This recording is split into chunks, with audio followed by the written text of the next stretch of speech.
জয়গুরু। অমৃতজ্ঞান চ্যানেলে সবাইকে জানাই জয়গুরু। ইষ্ট নিয়ে চলন, ইষ্টকর্ম। ইষ্টকর্ম করে কি লাভ? ইষ্টকর্ম করে কি লাভ যদি না চলনটা ঠিক করতে পারি? আমরা যদি ইষ্টভৃতির মন্ত্রগুলিকে কবিতার মতন বলে চলে যাই, তার সারমর্ম, তার তথ্য, তার মানে কিছুই না বুঝে যদি শুধুমাত্র কবিতার মতন করে ইষ্টভৃতি করে যায়, তাহলে কি আমরা কি করলাম? ইষ্টভৃতির প্রত্যেকটি কথাকে সারমর্ম এবং তার তথ্য এবং তার মানে আমাদের জানতে হবে আগে, তবে গিয়ে ঠিক ঠিক কর্মগুলো করতে পারবো, ইষ্ট নিয়ে চলতে পারবো। ইষ্ট নিয়ে কিভাবে চলতে হবে, ইষ্টর চলন আমরা কিভাবে শিখব, সেগুলো কিন্তু আমরা সব আস্তে আস্তে শিখতে পারবো। আচ্ছা, সস্তায়নী মানে কি শুধু নিরামিষ খাওয়া? আমরা যে সস্তায়নী নিই, এই সস্তায়নী মানে হচ্ছে শুধুমাত্র নিরামিষ খাওয়া, এটাই সস্তায়নীর মূল মন্ত্র, মূল মানে? যে সস্তায়নী শুধুমাত্র আমাদের নিরামিষ খেতে হবে না, ঠাকুর বললেন তা নয়। সস্তায়নী মানে হচ্ছে প্রথমে নিজের দেহটিকে সুস্থ সবল রাখা, মন্দিরের মতন পবিত্র রাখা।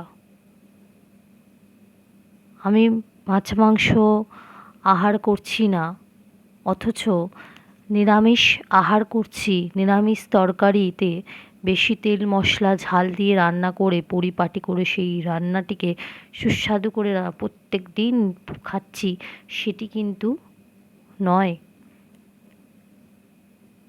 তেল, ঝাল এবং ঘি, ছানা প্রত্যেকটি জিনিস অতিরিক্ত পরিমাণে খেয়ে ফেলছি, সেটা কিন্তু ঠিক হচ্ছে না, এটা কিন্তু নয়, শরীরের পক্ষে এটাও খারাপ। এত পরিমাণে চায়ে মিষ্টি খাচ্ছি এবং মিষ্টি খাচ্ছি রাত্রিবেলা অনেকগুলো মিষ্টি খেয়ে নিচ্ছি, ঠিক আছে আমরা তো নিরামিষ খাচ্ছি না, এটা কিন্তু ঠিক নয়। তাতে তো ডায়াবেটিস হয়ে যাবে আরও, শরীর কি এটা ঠিক হবে? এটা কি আমাদের ঠাকুর বলেছেন? না, একদম না। আমিষ আহার করিস নে সস্তায়নী ব্রত, সেটা নয়। সস্তায়নী ব্রত মানে হচ্ছে যতটা লিমিটে খাওয়া দরকার আমাদের শরীরে, ততটা লিমিটে আমরা খাবো। অল্প তেল ঝাল মশলা দিয়ে খাবার খাবো, যাতে আমাদের শরীরটা ঠিক থাকে। খাওয়া দাওয়াগুলোকে ঠিক মতন করতে হবে।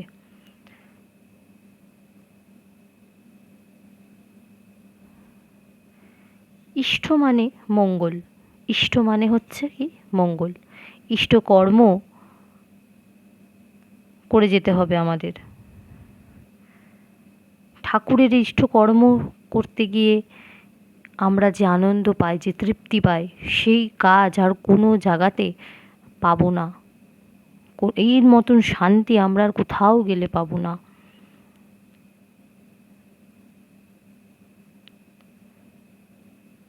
তাই আমরা এই ইষ্টকর্মকে আনন্দের সহিত করব এবং ইষ্ট কাজ করে যাব।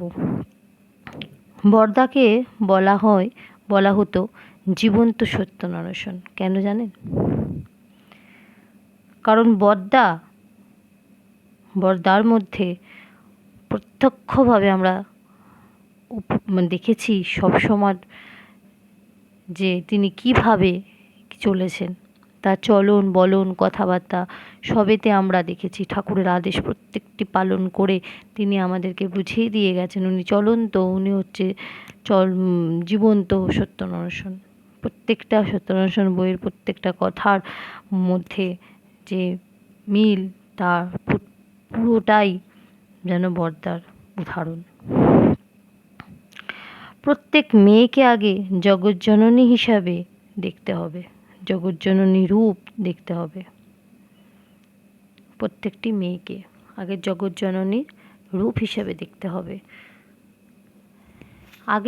আগের দিনে বলা হতো যে মেয়েদের জগৎজননী মাতা রূপে যদি না দেখা যায় সেই দৃষ্টিভঙ্গিতে, তাহলে মেয়েদের দিকে তাকিও না। সেই তাকানো, সেই নজরভঙ্গি, সেই নজর দৃষ্টি সেটা নাকি পাপ, সেটা পাপ। তাই পুরুষ শাসিত সমাজ কি করলো? মেয়েদেরকে ঘোমটার তলায়, পর্দার পেছনে মেয়েদেরকে থাকতে বলল। কারণ তারা যে নারী জাতিকে তো জগৎজননী রূপে তারা তো দেখবে না।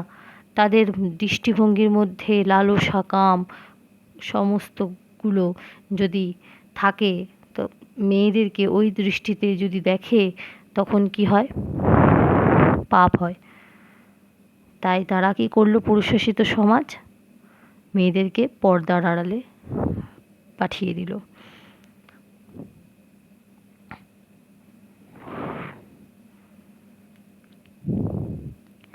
মানুষ নিজে যে ভুল করে চলেছে, সেই ভুলের প্রায়শ্চিত্ত করতে করতে মানুষের আর্ধেক জীবন কেটে যায়। শেষ বয়সে এসে আমি হরিনাম করলাম, আর আমি যে বয়স থেকে আমার হরিনাম করলে কাজে দিত, সেই বয়সটা আমি নষ্ট করে ফেললাম। আর শেষ বয়সে এসে যখন আমরা মৃত্যুর সঙ্গে লড়াই করছি, তখন আমরা হরিনাম করছি।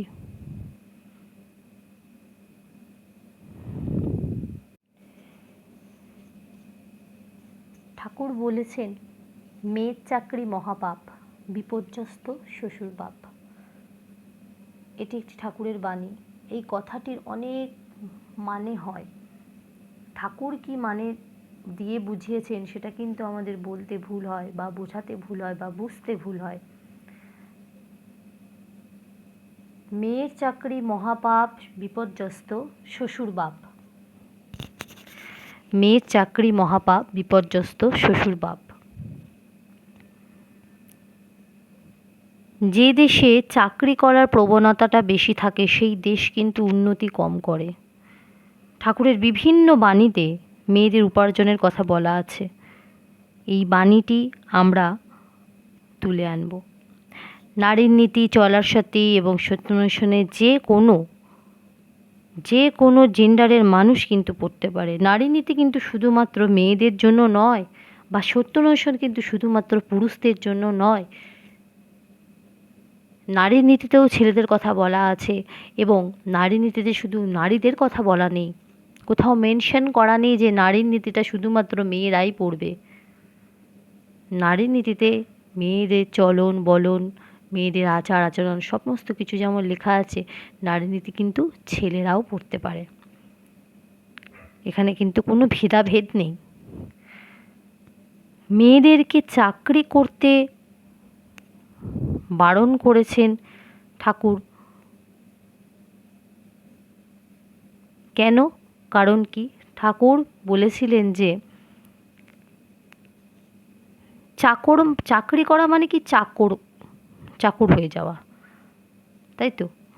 চাকরি করা মানে হচ্ছে চাকর হয়ে যাওয়া। আমরা যখন অফিসে যাচ্ছি, চাকরি করছি, হ্যাঁ, আমরা কি করছি? যেটুকুনি আমাদের কাজ সেইটুকুনি করে আমরা ওই এসির তলায় বসে আছি।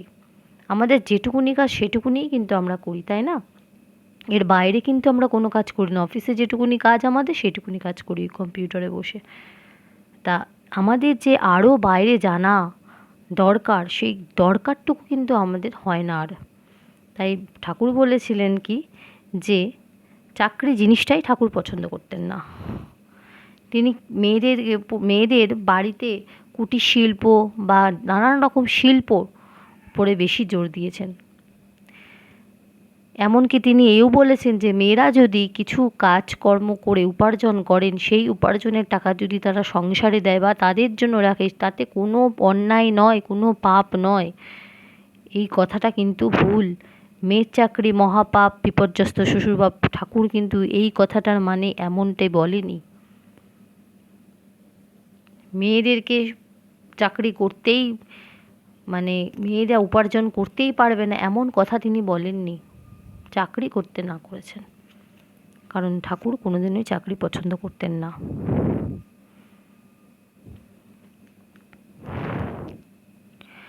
তিনি মেয়েদেরকে উপার্জনের কথা বলেছিলেন, যে তারা যেন উপার্জন করতে শেখে, উপার্জন করলে তারা সংসারে সাহায্য করতে পারবে, স্বামীকে সাহায্য করতে পারবে, বাবাকে সাহায্য করতে পারবে, নিজের উপরে স্বাবলম্বী হবে।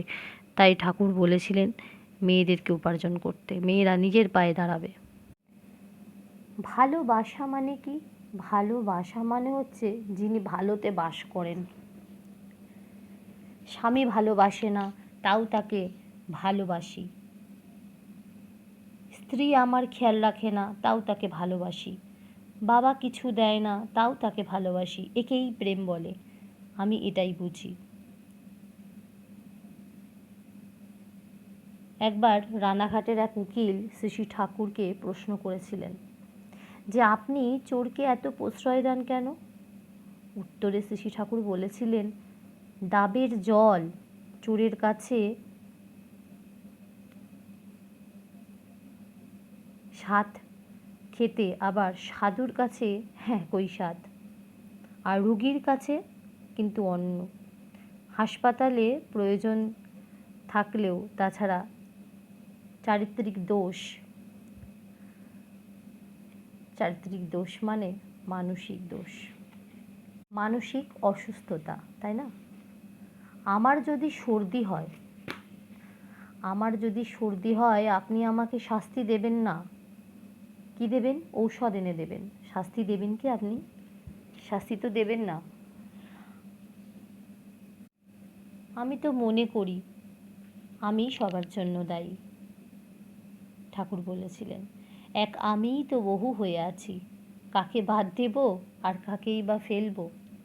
মানব সমাজকে সুস্থ ও উন্নতি করে তোলার জন্য আমি যা যা বলেছি তার প্রত্যেকটা যদি কাটায় কাটায় না করা হয়, তাহলে দেখতে পাবো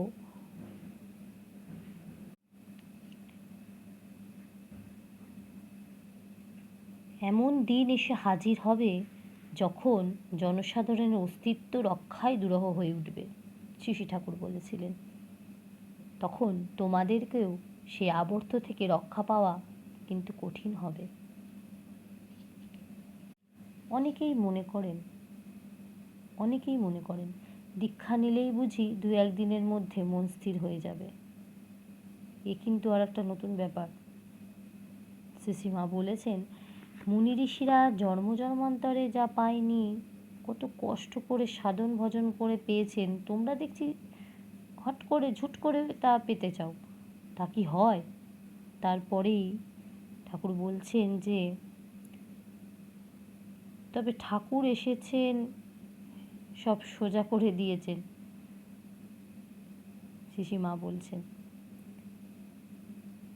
এমন অল্প করলেই হয়ে যাবে, এমন অল্প করলেই হয়ে যাবে। হুট করে আমরা নাম পেয়ে গেছি, যা মুনি ঋষিরা জন্ম জন্মান্তরের তপস্যা করেও পায়নি। সব সোজা, এই সমস্ত সব সোজা ব্যাপার, তাই না? কিছুটা করলেই আমরা পেয়ে যাই বুঝি, কিন্তু কিছুটা একটা করতে হবে। সেই অল্পটারই যদি না করি তাহলে কি হবে? সাধারণত আমরা দেখেছি যে যারা জব করেন, অবশ্য সকলের কথাই বলছি না, বেশিরভাগ সময় বাইরে যারা কাটান আর কি, তারা একটু জব করলেই হয়ে গেল। তাদের ধারণা নেই যে জব ধ্যান আস্তে আস্তে বাড়াতে হয়।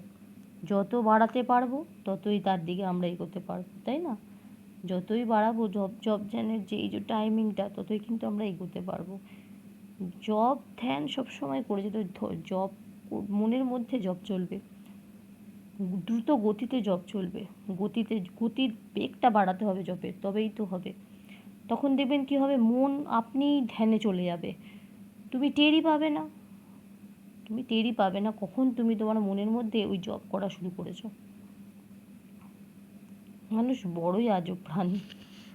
ডুবে গেলে জলকে দোষ দেয়, আর হোঁচট খেলে কি করে, পাথরকে দোষ দেয়।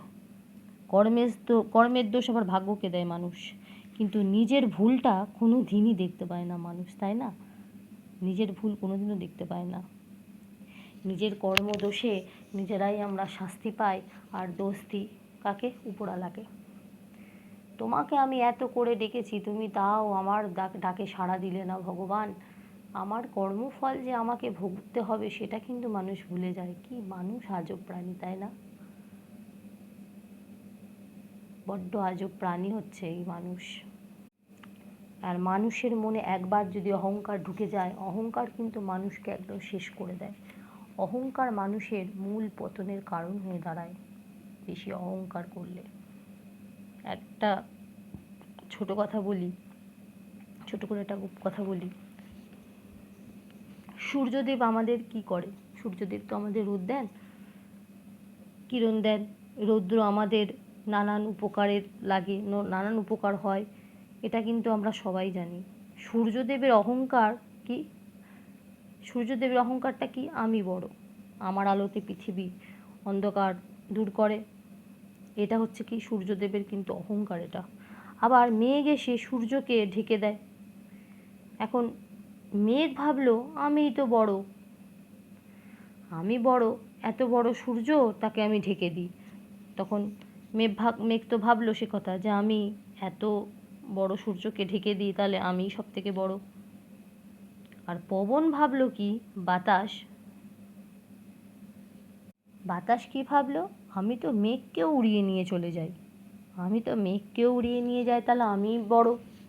বাতাস ভাবলো যে আমিই বড়, কিন্তু বাতাসকে পর্বত বা পাহাড় আটকে দিলে তখন পর্বত কি ভাবলো? আমিই বড়। পর্বতও ভাবছে যে আমিই বড়। কি মুশকিল! তাহলে মানুষের কেন হবে না অহংকার? হ্যাঁ, এইবারে ভূমিকম্প এসে যখন পাহাড়কে ফাটিয়ে চূর্ণ বিচূর্ণ করে মাটিতে ফেলে দিল, তখন মাটি ভাবলো কি? এত বড় পাহাড়কে আমি জায়গা দিলাম, অর্থাৎ তাকে আমি ধারণ করলাম, তাহলে তো আমিই বড়। কিন্তু কিন্তু মহা ব্যাপার যেটা, সেটা হচ্ছে সামান্য ইঁদুর মাটিকে ভেদ করে বড় বড় গর্ত করে, তাই না? ইঁদুর মাটিকেও কিন্তু ভাগ করে দেয়। এই পৃথিবীতে আমিই বড়, ইঁদুর ভাবলো। এই যে আমাদের অহংকার, এটাই কিন্তু মূল পতনের কারণ। দুধ, দই, ঘি, মাখন সবই একই জায়গা থেকেই সৃষ্টি হয়, তাই না? দুধ, দই, ঘি, মাখন সবই কিন্তু এই দুধের থেকেই তৈরি হয়, কিন্তু সবার আলাদা আলাদা মূল্য আছে, আলাদা আলাদা বৈশিষ্ট্য আছে। জন্ম কখনো শ্রেষ্ঠত্ব দেয় না, কখনোই মূল্য নির্ধারণ করে। তাহলে যার যার জায়গায় সে সে তার বৈশিষ্ট্য নিয়ে অবস্থান করছে, তাই না? সৎসঙ্গ একটি এমন একটা কারখানা যেখানে কি হয়, মানুষ তৈরি করা হয়। মানে সতের যে সঙ্গ করেন, সেই নাম হচ্ছে সৎসঙ্গ। সৎসঙ্গ কি? মানুষ তৈরির কারখানা, যেখানে মানুষ তৈরি হয়। শ্রী শ্রী ঠাকুর অনুকূলচন্দ্রের দিব্য কাহিনী এবং তার চলন বলন, তার কৌশল, তার ইষ্ট কাজে সমস্ত কিছুটা আমরা জানতে যাই। সেই কি কোথায় না, সৎসঙ্গে। শ্রী শ্রী ঠাকুর ছিলেন কি? মানুষের কাঙ্গাল, মানুষের ভালোবাসার কাঙ্গাল ছিলেন। আমাকে একটু ভালোবাসা দে, ভালোবাসার ভিখারি তিনি। তাই শ্রী শ্রী ঠাকুর বলেছিলেন, মানুষ তার টাকার কাছে অপরিচিত। আর কি বলেছিলেন? মানুষ আপন টাকা পর, যত পারিস মানুষ ধর, যত পারিস মানুষ ধর। সদ্গুরুর এই শরণাপন্ন হয়ে সৎ নাম মনন কর, সৎসঙ্গের আশ্রয় নে। আমি নিশ্চিত বলছি, তোরা উন্নতির কথা তোদের আর ভাবতে হবে না। তোরা উন্নতির পথেই আছিস, তোরা মঙ্গলের কোলেই রয়েছিস। অনেক বিবেচনা করে বড়